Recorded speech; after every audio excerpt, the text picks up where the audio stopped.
Hello मेरे प्यारे दोस्तों, आप सभी का स्वागत करता हूं अपने इस नए वीडियो में। मेरा नाम है मानवेंद्र कुमार और मैं रहता हूं यूरोप के एक बेहद ही खूबसूरत से शहर प्राग में। तो चलिए जी, आज के इस वीडियो में हम बात करेंगे चेक रिपब्लिक के प्रोज एंड कॉन्स के रिगार्डिंग कि क्या चेक रिपब्लिक में अच्छा है और क्या बुरा है। एंड वीडियो की शुरुआत करने से पहले मैं ये बताना चाहता हूँ कि मुझे पता है कि बहुत सारे बच्चों का जो है वो इस टाइम पे वीज़ा अपॉइंटमेंट का जो है दौर चल रहा है। एंड उनको वीज़ा अपॉइंटमेंट मिलने में बहुत दिक्कतें हो रही हैं। इसके अलावा एम्बेसी का एक रूल चेंज हुआ है जिसमें कि आपको अपने डॉक्यूमेंट्स जो आपके होते हैं वीज़ा फाइलिंग के दौरान, उनका ट्रांसलेशन अब इंडिया से नहीं, डायरेक्ट चेक रिपब्लिक से कराना है।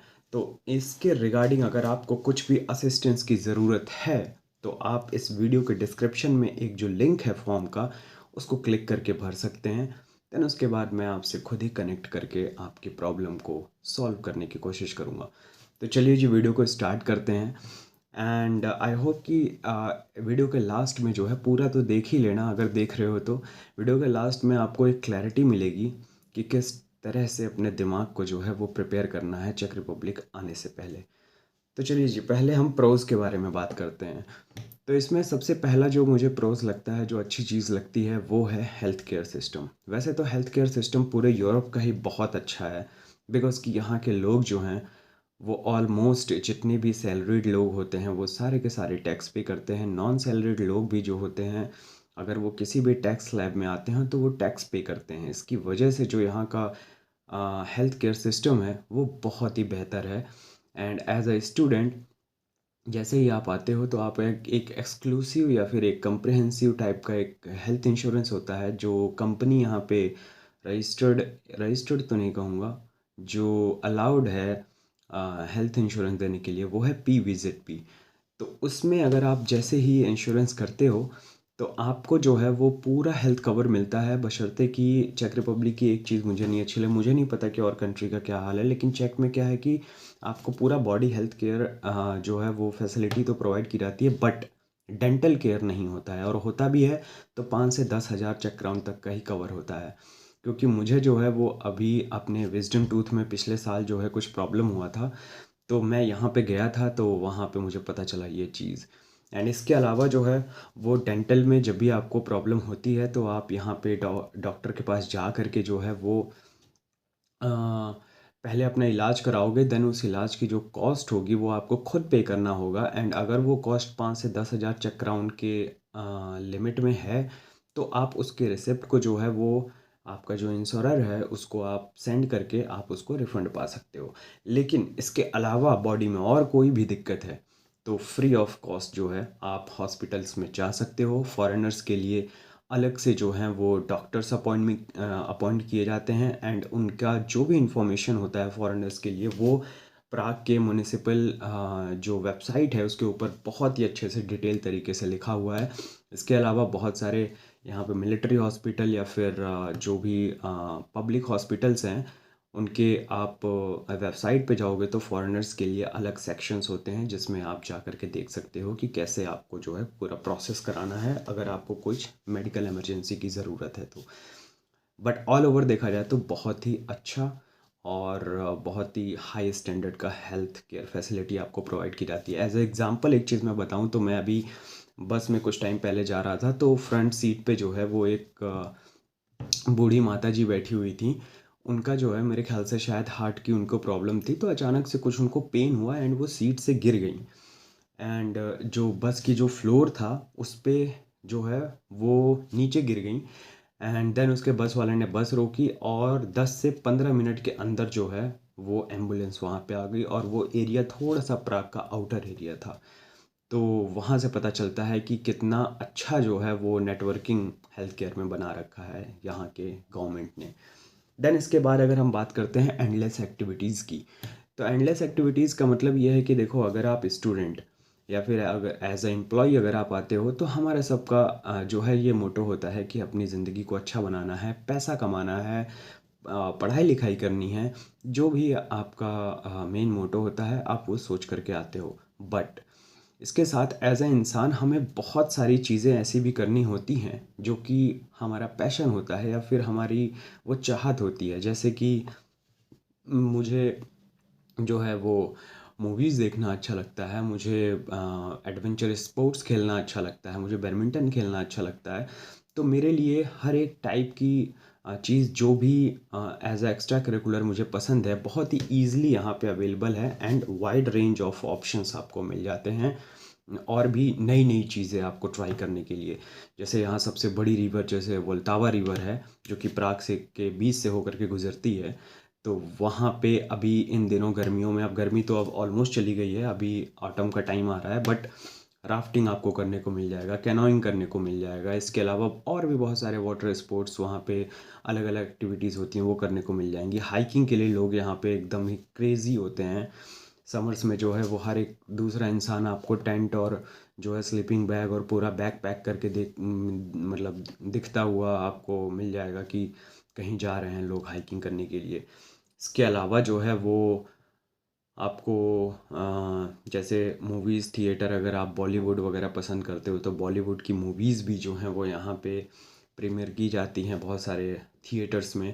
तो इसके अलावा यहाँ पे यूरोप की जो है वो बहुत सारे अलग जैसे विंटर में आपको आइस स्केटिंग हो जाएगा, बहुत अलग अलग स्पॉट शहर में आपको मिल जाएंगे जहाँ पे एक आइस स्केटिंग करने के लिए जो है वो आर्टिफिशियली आइस जमाई जमाई हुई आपको दिखेगी एंड उसको जो है वो फ्री ऑफ कॉस्ट होता है। जस्ट आपको मतलब स्केटिंग ख़रीदना होता है एंड अगर आपके पास स्केट्स नहीं है तो आप रेंट पे लेकर के कर सकते हो। तो बहुत सारी आपको जो है वो अलग अलग एक्टिविटीज़ करने को आपको यहाँ पे मिल जाएंगी। तो आप बोर नहीं होंगे बशर्ते कि आप एक एक्सप्लोरर जो है वो माइंडसेट के हो। देन उसके बाद बात आती है गुड सैलरी। हाँ, चेक रिपब्लिक की एक बात तो मुझे अच्छी लगी कि अगर आप काम करते हो, जैसे ऐसे पता नहीं चलता है कि क्या नाम है कि हम काम करेंगे हमें 120 चेक राउंड पर आवर मिल रहा है, 130 मिल रहा है, 150 कर रहा है। बट जैसे ही आप एक सर्टेन डेज तक आप काम करते हो तो आप खुद रियलाइज़ करते हो कि यार मतलब पैसा तो है यहाँ पे। बिकॉज़ जो मतलब इस चीज़ को सिंप्लीफाई तरीके से अगर मैं बोलूँ शायद इसको मैं समराइज़ नहीं कर पा रहा हूँ अच्छे से। तो कहने का मतलब ये है कि एवरेज सैलरी जो है वो एज अ स्टूडेंट आप यहाँ पे 20 से लेकर के 30,000 चक्राउंड नेट, जिसमें कि कोई आपका टैक्स नहीं लगने वाला है, वो आप बना सकते हो। एंड इसके अलावा अगर आप फ्रेशर एज अ फ्रेशर अगर वर्क परमिट या फिर वर्क कॉन्ट्रैक्ट पे अगर आप कहीं पे यहाँ ज्वाइन करते हो, फिर भी आपकी स्टार्टिंग कम से कम 30 से तो हो ही सकती है। प्राग में स्पेशली मिनिमम 25 और मैक्सिमम 30। मैक्सिमम की तो वैसे कोई लिमिट नहीं है। अगर आप एक स्किल्ड वर्कर हो, अगर आप आईटी के क्षेत्र में अगर आप कहीं अपॉइंट हो रहे हो या फिर जो है वो आपके स्किल की एक अहमियत है, तो आप नो डाउट कि 40 45 50 से भी आपकी स्टार्टिंग हो सकती है। तो ऑन एन एवरेज मेरे हिसाब से जो है वो एक डिसेंट सैलरी, एक गुड सैलरी आपको चेक रिपब्लिक में मिलती है। लिविंग स्टैंडर्ड और यहाँ की चीज़ों को भी अगर मतलब कंपेयर करके सैलरी को अगर मैं देखूँ तो इसके अलावा जो है वो लेस क्राइम रेट। तो ये जितनी भी फीमेल्स हैं, जो कि मैं अपने अपने यूट्यूब का एनालिटिक्स देख रहा था, तो मैंने देखा कि अप्रॉक्स 15% जो मेरी ऑडियंस है वो फीमेल्स हैं। तो उनके लिए ये बहुत ही इम्पॉर्टेंट इंफॉर्मेशन है कि चेक Republic one of the safest country है पूरे यूरोप में, और नो डाउट इन यूरोप में पूरे वर्ल्ड में एक सेफेस्ट कंट्री मानी जाती है। टॉप 10 जो सेफ्टी स्टैंडर्ड होता है उसमें ये फॉल करती है। तो इसका इसका आप जो है वो ये देख सकते हो कि जैसे ही आप सर्च करोगे प्राग की सेफ्टी रैंकिंग वगैरह, तो आपको इस बात पे विश्वास हो जाएगा। रात में अगर आपकी कहीं पे नाइट शिफ्ट है, कहीं पे आप घूम रहे हो या फिर कुछ भी आप कर रहे हो, दिन है, रात है, सुबह है या फिर शाम है, कोई दिक्कत नहीं है। मतलब कहीं भी आपको जो है वो as a male as a female जो है वो डरने की ज़रूरत नहीं है। कोई भी इंसान जो है वो आपके साथ रॉबरी या फिर आपके ऊपर अटैक या फिर ऐसी चीज़ें ना के बराबर हैं। मतलब छुटपुट अगर कहीं सुनने में आ जाए, क्योंकि मतलब जहाँ पे अच्छाई होती है वहाँ पे एक दो बुराई तो होती ही है। जैसे लाइफ बॉय का साबुन आता है ना, या फिर डिटॉल का जो ऐड आता था कि 99% कीटाणु मर जाते हैं तो 1% तो बच ही जाते हैं। तो सेम वैसे ही। तो इसके अलावा जो है वो बात करें पब्लिक ट्रांसपोर्ट, ये तो भाई सच में मतलब प्राग का पब्लिक ट्रांसपोर्ट ओए होए होए होए। मैं तो जैसे इंडिया से हूँ तो मुझे पता है कि हमारे यहाँ पब्लिक ट्रांसपोर्ट की क्या हालत है। मेट्रो को अगर छोड़ दिया जाए तो ट्रेन्स वगैरह इतनी जो हैं वो लेट होती हैं, ये वगैरह वगैरह। लेकिन यहाँ पे मतलब बस, ट्राम, मेट्रो, व्हाटएवर जो भी है, ट्रेन, भाई 1 मिनट 2 मिनट भी आपको लेट नहीं मिली, एकदम ऑन टाइम आपको। मैं तो अभी तक कोई भी ऐसी ट्राम या मेट्रो या बस जो है वो नहीं मतलब पाया हूँ जो कि अपने टाइम से जो है वो लेट आई हैं। एंड मैं थोड़ा सा मतलब ऐसे थोड़ा लेट लतीफ़ी वाली चीज़ हो जाती है कभी कभी, तो मेरे से तो बहुत बार छूटी हैं क्योंकि ऑन टाइम मैं नहीं पहुँच पाया हूँ। तो पब्लिक ट्रांसपोर्ट सिस्टम बहुत ही उम्दा है। एंड प्राग का तो मतलब one of the best public transportation है इन होल यूरोप। एंड इसमें जो है वो आप मेरे ख्याल से आधे घंटे से जो है 40 मिनट में पूरे प्राग में आप कहीं भी मूव कर सकते हो थ्रू पब्लिक ट्रांसपोर्ट। तो आपको पर्सनल जो है वो कार या बाइक, जब तक आपके पास बहुत मतलब वैसा ना हो, बहुत कोई रिक्वायरमेंट ना हो जाए, तब तक खरीदने की कोई ज़रूरत नहीं है। एंड ये कहानी वैसे पूरे यूरोप की ही है। ट्रांसपोर्ट बहुत अच्छा है, public transport. And her class के लोग जो हैं वो पब्लिक ट्रांसपोर्ट में ही आपको ट्रैवल करते हुए मिल जाएंगे। यहाँ तक कि जो मेरे प्रोफेसर हैं, मतलब जिनकी सैलरी एक दिन हम काउंट कर रहे थे, मैं और मेरा कलीग जो कि यहीं चेक का है, तो उनकी सैलरी हम लोग काउंट कर रहे थे लगभग लगभग जो है वो मेरे ख्याल से 5 लाख चेक क्राउन, यानी लगभग 18 लाख रुपए महीने इंडियन करेंसी में। तो जो है वो खुद पब्लिक ट्रांसपोर्ट से आते हैं, वो खुद जो है वो कभी कभी साइकिल से आते हैं। तो मतलब कहने का मतलब कि कोई यहाँ पे स्टेटस के अकॉर्डिंग जो हैं वो लोग ये नहीं कि मतलब लोगों की मेंटालिटी ऐसी नहीं है कि पब्लिक ट्रांसपोर्ट में नहीं जाएंगे। इसके अलावा जो है वो चलिए कॉन्स की अब बात करते हैं कि क्या क्या चीज़ें हैं जो थोड़ी सी मतलब जिसको डिमीन किया जा सकता है, जिसमें कि है रेंट। रेंट, अब जैसे मैंने बताया आपको कि सैलरी अच्छी है, बट अगर अब के टाइम यूक्रेन और रशिया वॉर के बाद का इन्फ्लेशन वाला जो टाइम अब चल रहा है, इसमें अगर मैं देखूं तो सच में रेंट काफ़ी बढ़ गया है। मतलब 40 to 50%, मतलब 45 to 50% तो फॉर श्योर बढ़ा है, क्योंकि हमारी डॉर्मेट्री का ही 45% बढ़ गया है। तो सैलरी जो है वो पिछली वीडियो में मैंने बताया था, सैलरी उतनी नहीं बढ़ी है, बट रेंट जो है वो अचानक से प्राग का बढ़ा है, अचानक से रेंट काफ़ी बढ़ गया है।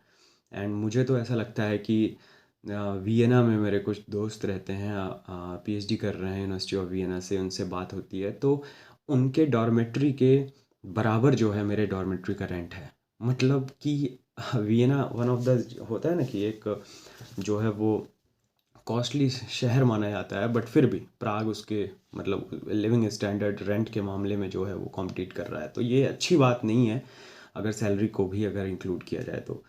देन उसके बाद जो है अगर बात करें तो जैसे मैंने बोला कि one of the safest country है, सेफेस्ट कंट्री के साथ साथ ही साथ जो है मैंने पिछली वीडियो में बताया था कि स्कैम्स बहुत ज़्यादा होते हैं। एंड स्कैम्स सिर्फ चेक रिपब्लिक में ही नहीं, पूरे होल यूरोप में होते हैं।